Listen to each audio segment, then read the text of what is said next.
May 15, 1943.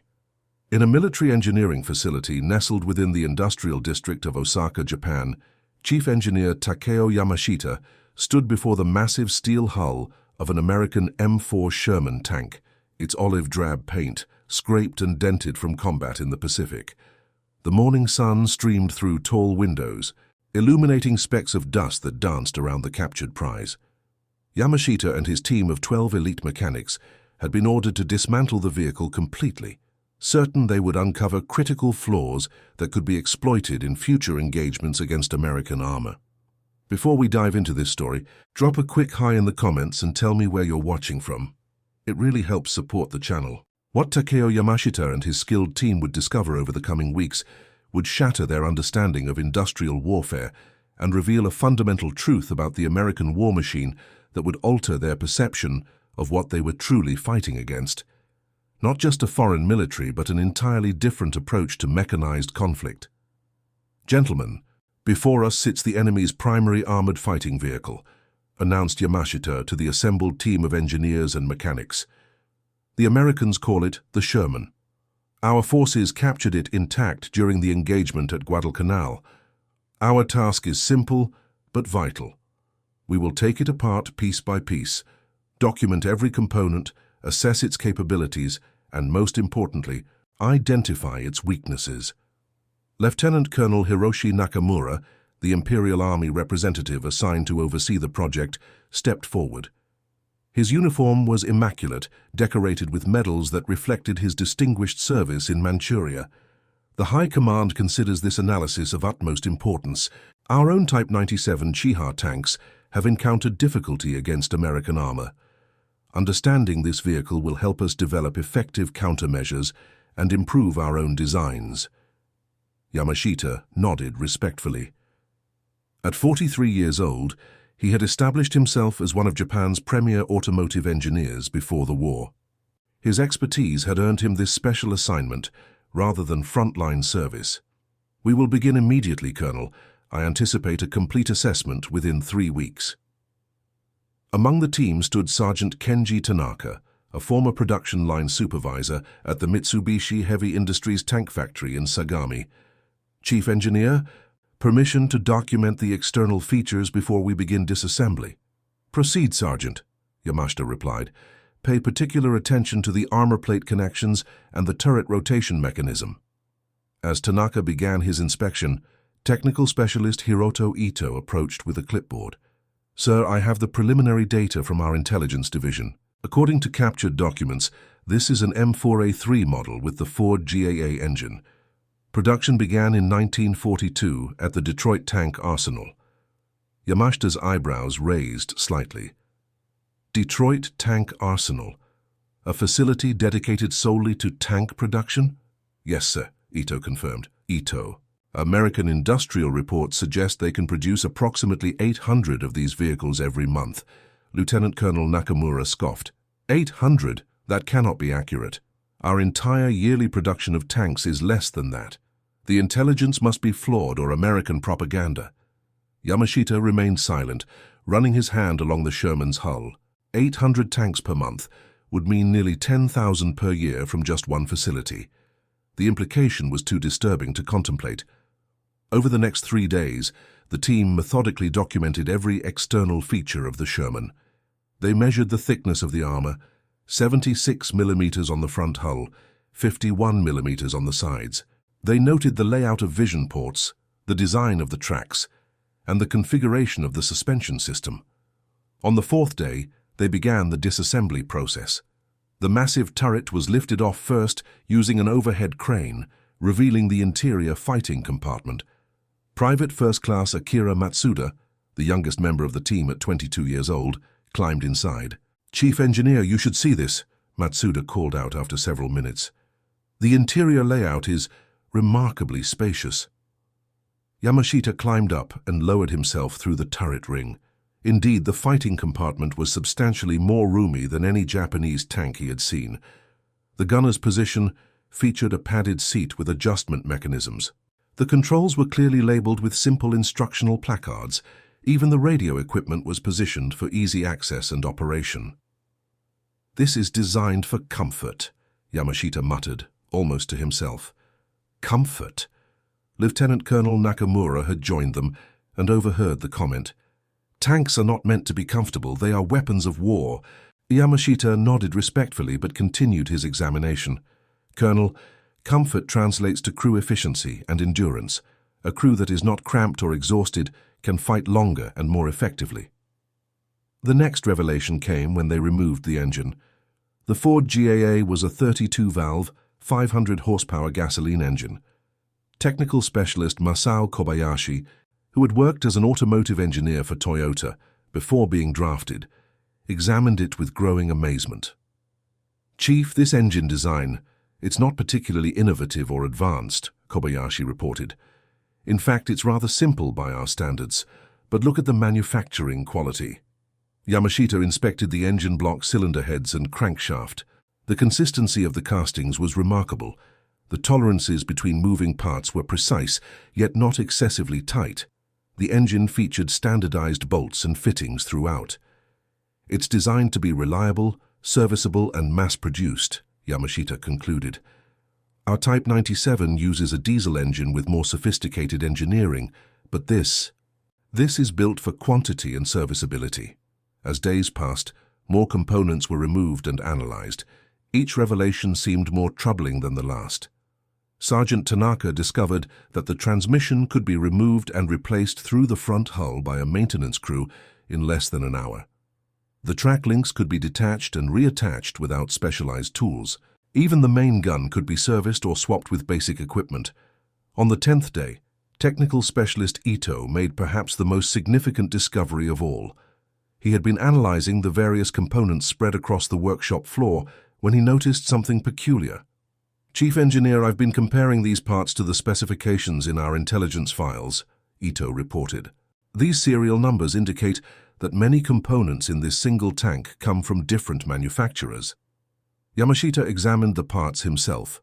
The transmission bore markings from Allison Engineering in Indianapolis. The suspension components were from Buick Motor Division in Flint, Michigan. The radio was produced by RCA in Camden, New Jersey. The optical equipment came from Bausch & Lomb in Rochester, New York. "It appears the Americans are not building tanks in the traditional sense," Yamashita explained to the increasingly concerned Lieutenant Colonel Nakamura. "They're assembling them from components manufactured across their entire country." "Is that not inefficient?" Nakamura asked. "Quite the opposite, Colonel," Yamashita replied. "It means they can produce tanks at rates we cannot possibly match. If one factory is damaged or destroyed, production continues elsewhere. They've distributed the manufacturing process across their entire industrial base." That evening, after the day's work was complete, Yamashita remained in the workshop alone. He walked slowly around the disassembled Sherman, contemplating what they had discovered. He picked up a track pin and examined it closely. The steel was good quality but not exceptional. The manufacturing was precise but not perfectionist. It embodied a philosophy of good enough rather than excellence at any cost. In his journal entry that night, Yamashita wrote, "Today I began to understand what we are truly facing. The Sherman tank represents not just an enemy vehicle, but an entirely different approach to industrial warfare. Our tanks are crafted like samurai swords, with great skill, attention to detail, and limited quantities. Their tanks are produced like the rifles of foot soldiers, functional, reliable, and in overwhelming numbers. I fear we have gravely miscalculated." The following morning, Yamashita gathered his team for a discussion before Lieutenant Colonel Nakamura arrived. "Gentlemen, I want your honest assessments of what we've learned thus far. Speak freely." Sergeant Tanaka went first. "The Sherman is not an impressive tank by our technical standards. The Type 97 has better ground clearance for rough terrain. Our gun sighting systems are more precise. But their tank can be maintained and repaired by mechanics with minimal training, while ours require specialists." Technical specialist Kobayashi added, "Their use of standardized parts is remarkable. Every bolt, every fitting follows standard dimensions. We use 17 different bolt types on the Type 97. The Sherman uses only 3. Private Matsuda, the youngest team member, spoke hesitantly. "Sir, I noticed something about the welds on the hull. They're not as neat as ours, but they're consistent and strong. It looks like they're done by machine rather than by hand. That would greatly increase production speed." When Lieutenant Colonel Nakamura joined them an hour later, Yamashita presented a preliminary report. "Colonel, our analysis suggests that the Sherman tank represents a fundamentally different approach to armored warfare than our own vehicles. While it lacks the craftsmanship of Japanese equipment, it offers distinct advantages in mass production, serviceability, and crew efficiency." Nakamura's expression darkened. "Are you suggesting the American tank is superior, Chief Engineer?" "Not superior in design or capability, Colonel," Yamashita clarified carefully, "but superior in concept for a prolonged global conflict. Our tanks are built for specific campaigns with limited production runs. The Sherman appears designed for what the Americans call the long haul, extended operations across multiple theaters of war." In the second week of the examination, the team focused on the Sherman's armament and fire control systems. The 75mm main gun was not particularly powerful compared to some European tank guns, but it was versatile, capable of firing high explosive and armor-piercing rounds with good accuracy. "The gun elevation and stabilization systems are quite advanced," reported technical specialist Ito. "The gunner can maintain reasonable accuracy even while moving over uneven terrain." "That explains reports from the Philippines," Lieutenant Colonel Nakamura said grimly. "Our commanders noted that American tanks often fired effectively while maneuvering, while our crews must halt to achieve accurate shots." Yamashita nodded. "It reflects their doctrine. They emphasize mobility and firepower coordination rather than individual tank duels." As they continued the disassembly, Sergeant Tanaka made another significant discovery when examining the communications equipment. "Chief Engineer, this radio system is remarkable. The frequency range and clarity far exceed our own tank radios." "How significant is the difference?" Yamashita asked. "Our tanks can communicate reliably up to 800 meters in ideal conditions," Tanaka explained. "Based on these specifications, the Sherman can maintain clear communications at ranges up to 5 kilometers, and every Sherman appears to have a radio, not just command vehicles." This revelation visibly disturbed Lieutenant Colonel Nakamura. In Japanese tank formations, typically only the commander's tank had a radio. Other tank crews relied on flags, hand signals, or direct verbal commands. "This explains their coordinated movements," Nakamura admitted. "American tank formations operate with a level of cohesion our commanders have found difficult to counter." By the beginning of the third week, the Sherman had been completely disassembled. Thousands of components were categorized, documented, and arranged across the workshop floor. The team had compiled extensive technical documentation, including detailed drawings, performance specifications, and manufacturing analysis. Yamashita called a comprehensive review meeting with his entire team and Lieutenant Colonel Nakamura. The atmosphere was somber, as each specialist presented their findings. Technical specialist Kobayashi presented his analysis of the powertrain. The Ford GAA engine generates approximately 500 horsepower, giving the Sherman a power-to-weight ratio of 15 horsepower per ton. This provides good mobility, despite its 30-ton weight. More importantly, the engine is designed to run on low-octane fuel and tolerate dust, heat, and extended operation. Sergeant Tanaka discussed the armament. "The 75mm gun is adequate against most of our armor. More concerning is the gyroscopic stabilization system, which significantly improves first-round hit probability while moving. Their fire control system is simpler than ours, but more functional under combat conditions." Private Matsuda reported on the crew ergonomics. The 5-man crew configuration allows specialized roles: commander, gunner, loader, driver, and assistant driver, machine gunner. This division of responsibilities means no crew member is overburdened during combat. Our Type 97, with a 4-man crew, requires the commander to also serve as the gunner, dividing his attention during critical moments. As the presentations continued, Lieutenant Colonel Nakamura became increasingly silent. The cumulative effect of the analysis painted a troubling picture, not just of the Sherman tank itself, but of the industrial capacity behind it. Finally, Yamashita delivered the most significant conclusion.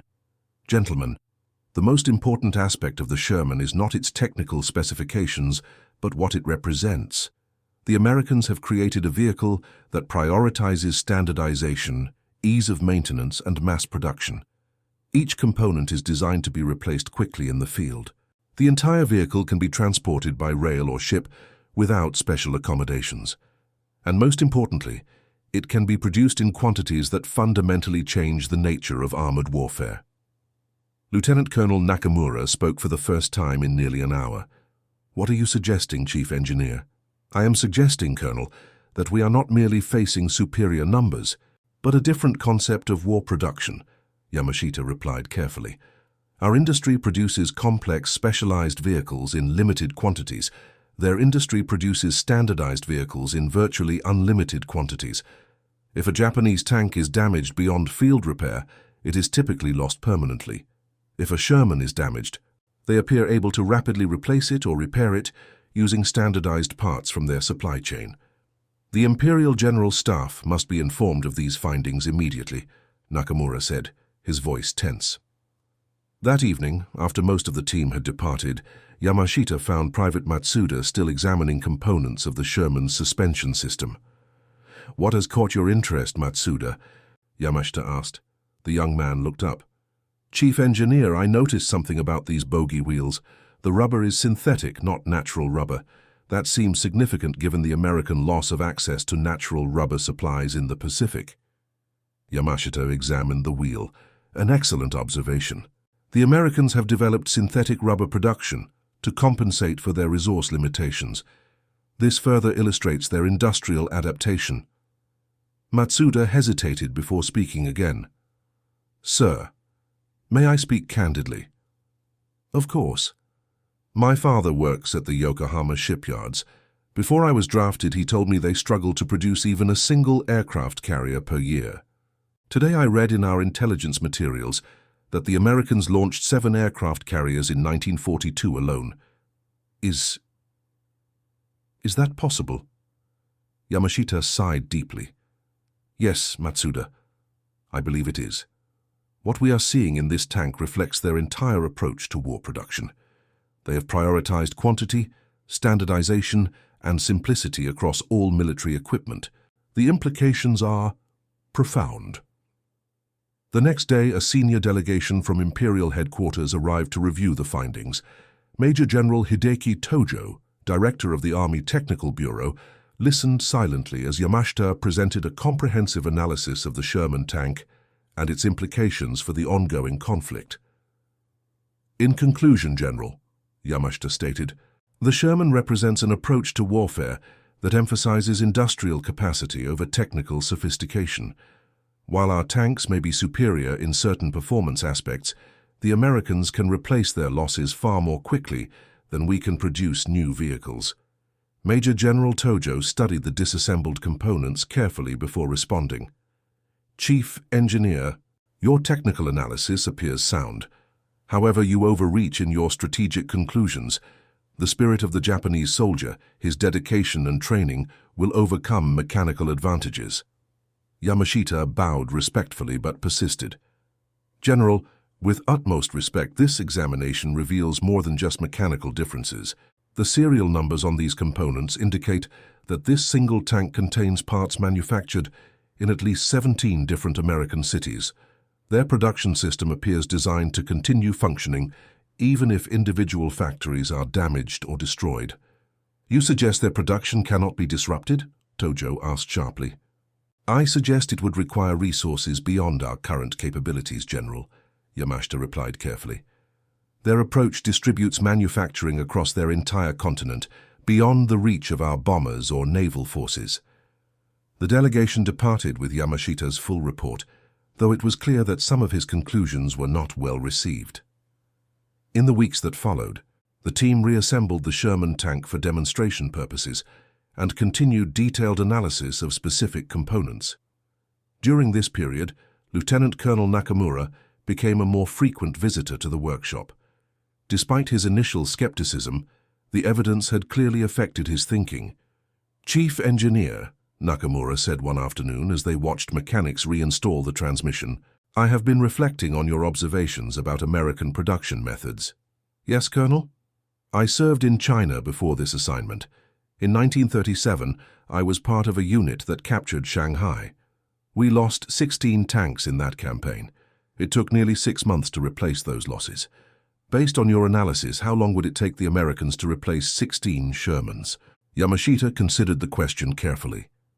At current production rates, approximately 6 hours. Nakamura's face remained impassive, but his hands tightened into fists at his sides. After a long silence, he spoke again. I have requested transfer to a combat command in the Pacific. I believe it is important that officers with knowledge of enemy equipment be present at the front. A wise decision, Colonel, Yamashita replied, understanding the deeper meaning behind Nakamura's words. The colonel wanted to apply what he had learned here to actual combat operations while he still could. As the reassembly neared completion, Yamashita organized his team for a practical demonstration. They had not only rebuilt the Sherman, but had modified it to run on their test track. With permission from headquarters, they would operate the tank to assess its performance characteristics directly. On a clear June morning, the restored Sherman rumbled to life. Technical Specialist Kobayashi sat in the driver's position with Sergeant Tanaka in the commander's seat. The rest of the team and several senior officers gathered to observe. Begin the mobility test, Yamashita instructed over a handheld radio. The Sherman moved forward, its 30-ton mass surprisingly agile as it navigated the test course. It climbed a 30-degree slope with ease, crossed a water trough, and demonstrated its turning radius. Remarkable suspension stability, Kobayashi reported after completing the course. The ride is much smoother than our Type 97, which reduces crew fatigue and improves firing accuracy on the move. Next came a maintenance demonstration. Yamashita had organized his team into 2 groups. One group would replace the Sherman's transmission, while a second would attempt the same task on a Type 97 tank that had been brought to the facility for comparison. Begin maintenance evolution now, Yamashita called, starting a stopwatch. The results were striking. The Sherman team removed and replaced the transmission through the front hull in 48 minutes. The Type 97 team required 4 hours and 17 minutes to complete the same task, as they needed to remove multiple components to access the transmission. In a combat environment, Yamashita explained to the observing officers, the Sherman could be repaired and returned to battle within the same day. Our tank would likely be abandoned if it suffered similar damage behind enemy lines. As the demonstration concluded, Major General Tojo, who had returned to observe the practical tests, approached Yamashita. Your analysis has proven accurate regarding the technical aspects, Tojo admitted. However, I remain unconvinced of your broader conclusions. The Americans may produce more tanks, but our strategic planning will overcome this advantage. Yamashita bowed respectfully. Of course, General. That evening, Yamashita met privately with his core team at a small restaurant near the facility. The mood was subdued as they discussed the implications of their findings away from official scrutiny. The General Staff seems unwilling to fully acknowledge what we've discovered, Sergeant Tanaka said quietly, after ensuring no one could overhear. Yamashita nodded. They see the facts but resist the conclusions. It is difficult to accept that our entire industrial approach to warfare may be fundamentally misaligned with the reality we face. Technical Specialist Kobayashi leaned forward. Chief, based on everything we've learned, what do you believe this means for the outcome of the conflict? Yamashita was silent for a long moment. When he spoke, his voice was barely above a whisper. It means that time favors our enemies. Each passing day, their production advantage compounds. They replace losses while we cannot. They improve designs incrementally while maintaining compatibility. Most concerning of all, they appear to have designed their entire war machine not for quick victory, but for sustained conflict. Built for endless war, Private Matsuda murmured. Precisely, Yamashita agreed.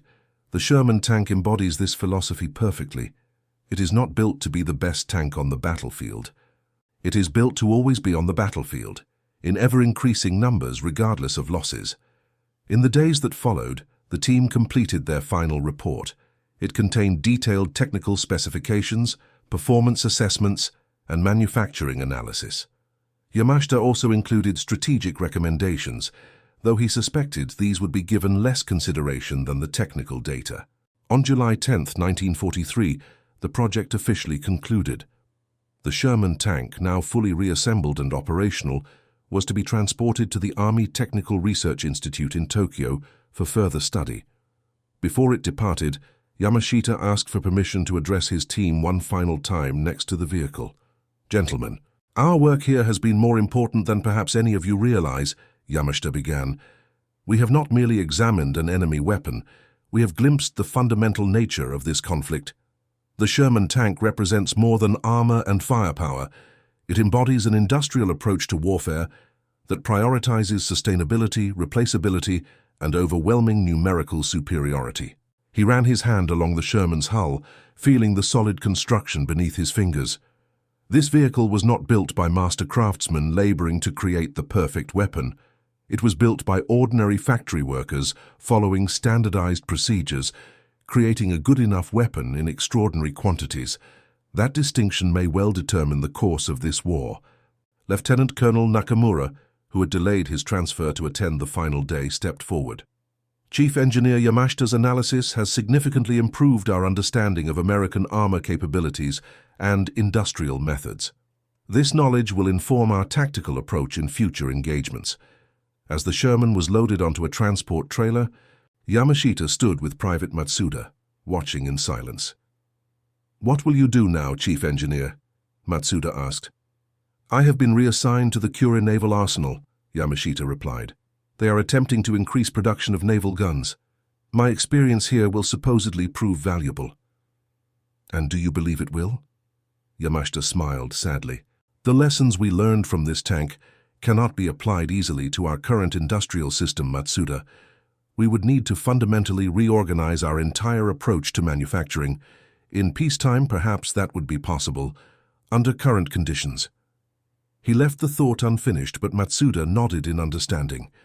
In August 1943, Lieutenant Colonel Nakamura was deployed to Rabaul as an armor advisor. He implemented several tactical adjustments based on the Sherman analysis, emphasizing mobility and coordinated anti-tank positions rather than direct tank versus tank engagements. His units achieved some success before overwhelming American air power neutralized their effectiveness. Technical specialist Kobayashi was transferred to the Mitsubishi tank factory, where he attempted to implement simplified maintenance procedures on the new Type 1 Chihi tank.